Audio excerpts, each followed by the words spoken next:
Hi everyone, welcome to my channel. It's your girl Blake.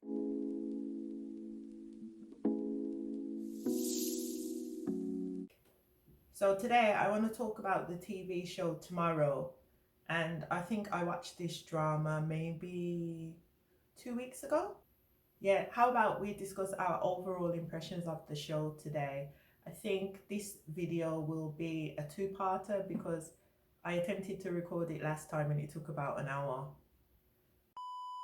There were 16 episodes in all, and I'm tempted to do more of an episodic review in the sense that I'll talk about part one will be episodes 1 to 8, and then part 2 will be episode 9 to 16, which was the finale.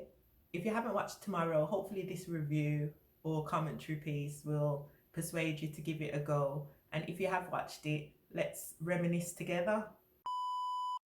My overall impressions of the show was that it was a very heart-wrenching piece, and normally I do prefer to binge watch episodes, but being as it was coming on Netflix weekly, I didn't get that opportunity. However, given the content of the show, I doubt that it would have been possible because it was such an emotional roller coaster. I don't think my heartstrings could have coped, to be honest. Or even worse than that, I don't think I would have had enough water in my body because I does stay dehydrated. I'd be thirsty. Let's get into the premise of the show. We're introduced to the main character, Che Junung, and he's looking for a jobby job.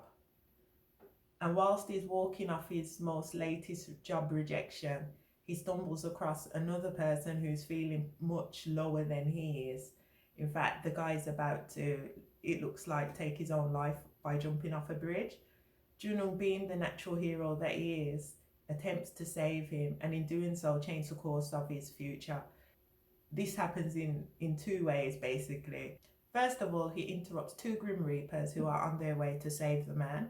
That might sound strange because usually Grim Reapers are escorting souls to the afterlife, but these two in particular are part of something called the risk management team, and they're tasked with saving people from the S word.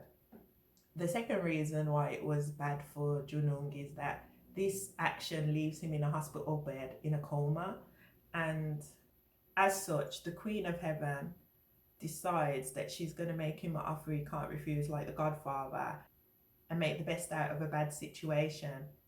So she gives him a chance to work for the Grim Reaper company in Jumadung, and I'm assuming Jumadung is some kind of physical manifestation of heaven, should I say. Junung's propositioned basically, so he can either work for the Grim Reapers for 6 months or stay in the hospital bed in the coma for approximately 2 years, I think.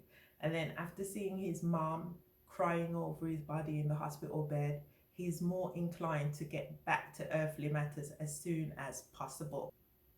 I thought this was quite ironic that it was only when he was half dead that he was employable. Poor sod, poor sod. Let's hop in with episode 1, shall we? In episode 1, we're introduced to the characters Junung, the half alive, half dead, poor guy who's in a coma, right? And then he decides that he's going to work with the risk management team, which is led by the pink-haired Grim Reaper, Kuryon, who's the head of that department, and her standoffish assistant, Rungu. In this episode, we get a taster of what they do. We see Kuryon rescue a group of people attempting to end their lives by inhaling car fumes. I mean, that in itself sounds like a tragic way to go. I couldn't imagine inhaling all of that carbon dioxide. It sounds like it would be a painful end. Nevertheless, not much happens in the show. We get introduced to the Grim Reapers, we get introduced to Jumadung, we see a little bit of what the risk management team is all about. But overall, it's not a bad opening to the show. Let's move into episode 2. This is the first time that the team works together. So there's Kuryon, Rungu, and Junung. And the first case that they deal with is No Unbi. This is the person who's about to end their lives name. If memory serves me correct, she's an employee at some sort of entertainment company. And oh, I missed out a crucial detail. How do they know who are their potential clients, should I call them? pretty tech savvy. They have a smartphone that alerts them as to people's negative energy. And people who have energy levels that are quite, well, negative levels that are quite high, they get a alert and their energy is shown in a circle, and usually it's red if the person's in the danger zone. The No Umbi case deals with bullying and how childhood trauma affects us as adults. So when the Grim Reapers are in the company, they need to figure out what exactly is the cause of this trauma. And to do so, they get a key that allows them to access her dreams. And then, while roaming around in her dreams, we get a kind of Inception vibe, which was pretty cool with the effects showing her trauma and I guess the mind shattering on itself. That sounds like shitting, sorry. Her mind shattering on itself. And that was a pretty cool effect. But the actual bullying, not so much, not so much. The bullying was dreadful. In the present, Umbi is meant to conduct an interview, but she is reluctant to do so and informs her boss that she has personal reasons not to go ahead with the interview. However, her boss, being the asshole that he is, in true boss fashion, should we say, he says, no, you need to conduct it, don't be childish, put your personal issues to the side and do this interview professionally. Ugh. But for us, the viewer, the reason why she doesn't want to do the interview is because the main girl, the author, is the head honcho of the bullying team that she had to endure during her school years. So we can see why she wouldn't want to do that interview. There was a couple of scenes in the dream that really broke my heart, and that was when they poured milk all over her and were kicking her while she was down. And then they invented some kind of code whereby whenever it happened, she would have to laugh on demand regardless of her emotions. This was a form of psychological bullying. So basically, they'd get a pen, and whenever they clicked it, she would have to laugh on demand, no matter how mean they were being to her, or put her own feelings to the side. So this created a kind of disconnect with her actual feelings of happiness. I think it destroyed her. Basically, they ruined this woman. They ruined her. They actually broke her psyche. You could see that they broke her psyche. But during this episode again, we see Junung's heroic tendencies come to the forefront because he was told not to interfere in the dream, not to interfere with the memories, or they could get trapped there. But what does he do? I can't blame him. Whilst I was kicking her and clicking the pen, he just couldn't bear it, bless him. And he dove in, being the hero that he is, and put himself and the Grim Reaper, Kurion, in jeopardy, and had to escape out of there. But by rushing out, they snapped the key, so no more dreams access for us. Anyway, I enjoyed the ending of this episode because it was quite a funny epilogue. They put in quite a funny epilogue where Junung blackmailed a comedian who was one of her idols, I guess. He blackmailed the comedian with toilet roll while he was stuck in the toilet, offering him 1 sheet or 2 sheets if he wants to help, or no sheets, basically. So the guy, bless him, he followed through and helped to put a smile back on Mbi's face. So I guess it was a good ending. They ended up giving the woman back her smile and connecting her laughter with her true emotion. So overall, I thought this was a good episode. And then we had to wait a week for the next episode. But episode 3, we get a glimpse into Junung's life as he gets an alert for the case, and it's a friend. Could you imagine getting an alert to inform you that your friend's negative energy is so high that they wish to end their life? Naturally, he attempts to run over to his mate's house. But because of his predicament, he's got a completely different face. So when his friend opens the door, he doesn't recognize him and just slams it in his face. He keeps attempting, but to no avail. He probably thinks he's a salesman or something, Jehovah's Witness, goodness gracious. But anyway, this case was called the Namgung Jae-so case. I think what happened to his mate was, usually Junung was his support system, and they both were failing in their life. Junung was failing to get a job, and Jae-soo had failed the test to become a police officer. And I guess with his friend in a coma, he didn't have that support system anymore. He needed some upliftment, but none was there, none was available. So his energy plummeted, and I think he hit rock bottom. So in this episode, it was a little bit comical because they drove a car to the past to get fried chicken because they believe that the fried chicken that his father used to buy him was his favorite dish, and this would help to lift his spirits. But when they get to the past, they discover that his father was drowning in debt, and the chicken that his father had promised him, he never got to eat it because his dad had chose to end his own life. So in this episode, instead of Junung breaking the rules, we see Kuryeon decide to break the rule. Yeah, where she decides to intervene and stop Jae-soo's father from ending his life by using her Grim Reaper's powers, which is, I think she can stop time. Anyway, they stop the dad, but they need to find a chicken shop, but all of the shops are shut until they find a shop that happens to also be called Jumadung. So that kind of indicates that they knew that something was amiss. Do you know what I mean? And they made the chicken themselves and brought it back to the present day to Jae-soo. And Jae-soo took the first bite of the chicken, and this is where it was pretty hilarious because the chicken tasted awful apparently, but it managed to put a smile on his face. And I think it was the gesture that actually lifted his spirits. I'm assuming that his spirits were probably lifted because in the present then, if they managed to save the dad, his dad would have been there. So he would have had a support system so he wasn't feeling so low anyway. But this wasn't my favorite episode, but nevertheless, it will have you in tears, so you'll need your tissues. Okay, episode 4 and 5, they're a bit connected really, and revolve around Kang Woo Jin's case. Now, in this case, this was pretty tragic actually. The woman, she dies in a car crash, but her partner survives her, and her soul is escorted to the afterlife by the escort team, which is, I guess the leader of the escort team is, what's his name? Jung-il. And we can see that there's some tension with Jung-il and Kuryeon.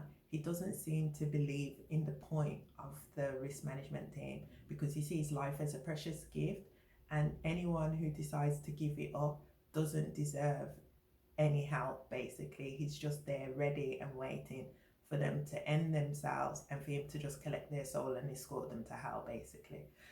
So you can see he's full of charm, isn't he? Full of charm. Now, the girl, as she's being escorted to the afterlife, she sees an opportunity to go AWOL and she takes it because she knows that her boyfriend, I don't think they was married, she knows that her boyfriend is going to be devastated about her death. And then we come to find out that poor Ujin has had it really difficult in life. I think when he was young, I can't remember all of the details because I watched it so far back, but from my recollection, I think that when he was young, his family were murdered. I think they died tragically basically. His family died tragically and he was the sole survivor of his family. And then he got adopted by an uncle. However, at some point, his uncle's family just abandons him and then he's left alone. So he has some negative connotations about himself. He thinks that he's the harbinger of death because he's had 2 families that have left him, and then he's had a girlfriend. I believe he thinks that he is the reason why everyone perishes basically. What a sad thought. Anyway, yeah, his bae dying is all it takes to push him over the edge. And I can't blame him because that's a lot of loss for anyone to deal with. Loss is not an easy burden to bear. I know from first-hand experience, it's not an easy burden to bear, grief. Nevertheless, in this episode, we see Kuryeon. In the last episode, she broke some rules, so her powers have been restricted. She still attempts to use them, bless her, because she wants to save these souls from damnation. Kuryeon and Jung-il end up entering something referred to as a Grim Reaper's contract, and they indicate that this is a particularly strong contract to enter into because even the Queen of Heaven cannot null and void this kind of contract. And that means that whenever Jung-il requests, Kuryeon is his slave basically. She has to do his bidding, whatever it may be. So Rungu was particularly upset that she ended this form of agreement with Jungil, but she did it because she really wanted to save the soul from damnation. I think episodes 4 and 5 were okay. I don't think there was the best out of the show, but in these episodes we see that the team's bonding, and we're getting a small snippet into people's past lives and personalities, and it's definitely intriguing. So I continued, didn't I? I continued watching. Let's talk about episode 6 now. This is getting juicy. This is where I think it was a turning point for me at this episode, because I fell in love with this episode, episode 6. This was one of my favourites out of the 16. The Lee Young-chun case was deeply moving and I was extremely touched. It involved the old man, and when the Grim Reapers meet him, they know that he's attempting to take his own life, but bless him, he only has one day to live. So they decide to reveal their true identities to him from the get-go and spend his last day with him. When they meet him, they can see that he's hard at work collecting cardboard boxes. And personally, I live out here, and if you've ever visited Korea, then you might have seen old people collecting cardboard boxes to take to the recycling centre to exchange for money. Unfortunately, they don't get much money even though they collect cardboard boxes for hours and hours. This indicates that Yoon Chun has lived a hard life and is not well off financially. He's not financially secure. Nevertheless, he seems happy enough. On top of him having a lowly paid job, he's in a rather precarious housing situation because it looks like they're attempting to redevelop the area where he lives, but he's refusing to move. Obviously, he doesn't want to move because he's old, he's almost about to die. And can you believe it? He has to face the indignity of being bullied around by some thugs who just want to kick him out of his house so they can demolish it to redevelop the area. Now, when Kuryeon and the others see this, they're really enraged, which I can't blame them. So they run to his defense. I think this is where they reveal their identity to him and spend the day with him. During this time, Lee Young-chun, he explains how he arrived in this predicament. He explains that when he was younger, he gave up his education and decided to fight in the Korean War, which is very admirable. He did that, and then after he finished his military service, he was extremely traumatized, suffering with PTSD, and it was the PTSD that stopped him from gaining well-paid employment, basically. He tried to do manual labor work, but some of the sounds, he associated them with memories of war. It rendered him incapable of physically being able to do the job. Then we can see that this has shaped poor Yoon Chun's life, and then before you know it, time's passed on, the years have gone by, and he's become an old man whose sacrifices seem to have been forgotten by society. But he wasn't forgotten by the Grim Reapers, and that's what I truly loved about the show, because regardless of his economic status in life, they gave him a truly grand exit. And every Grim Reaper from Jumadung came down from heaven, I guess, to accompany him and escort his soul to the afterlife. And they thanked him for serving his country and for his great sacrifice. And this really pierced right into the center of my heart and shattered it into dust, basically. And I was rendered, I was KO'd in tears. So I must admit, this was one of my great episodes. And I think it also highlights some of the social struggles of the elderly in Korea in terms of employment and in terms of being forgotten for their sacrifices that they made for the country. But I don't want to get too political now. Let's get into episode 7. So in episode 7, following everyone's departure from Jumadung down to Earth, when all the Grim Reapers return back to heaven, so to speak, they bring back a virus. Trust me, humans, we are a virus. I thought that was an excellent take on it. They've gone back to Jumadung, they've brought back a virus, and all of the technology is down. So usually when the risk management team get the smartphone alerts about their potential victims or potential clients, should we say, they know that the person works at a company, SP Beauty, but they have no idea out of the employees which person it is. So they have to do some deep investigative work.